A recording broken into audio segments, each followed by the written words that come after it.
Au Signe de Chaumont, l'expo Tout se transforme est dédiée aux enfants. Deuxième édition des petits spécimens au Centre national du graphisme.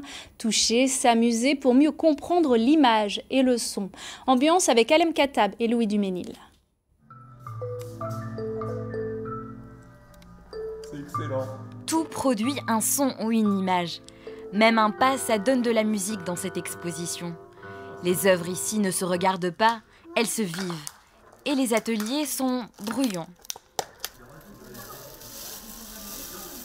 Par exemple, moi, il faisait des pas et moi je prenais des noix pour faire comme si c'était les pas des bonhommes. Et puis voilà, les autres ils ont essayé d'un peu de faire la mer et tout. Pour faire la mer, j'ai pris par exemple du papier.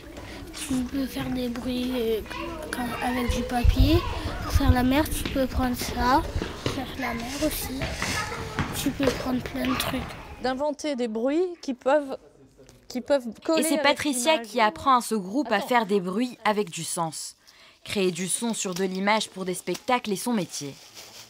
On donne l'occasion aux enfants d'utiliser exactement les mêmes outils que nous, on utilise pour créer des spectacles, en leur expliquant tous les processus. Donc déjà, écouter les sons, essayer d'imaginer comment un simple papier peut, de la façon dont on va l'utiliser, et comment on va le faire bouger devant le micro ou l'éloigner, comment on peut avoir des images qui évoquent des paysages ou des actions. Un autre groupe se penche justement sur les images.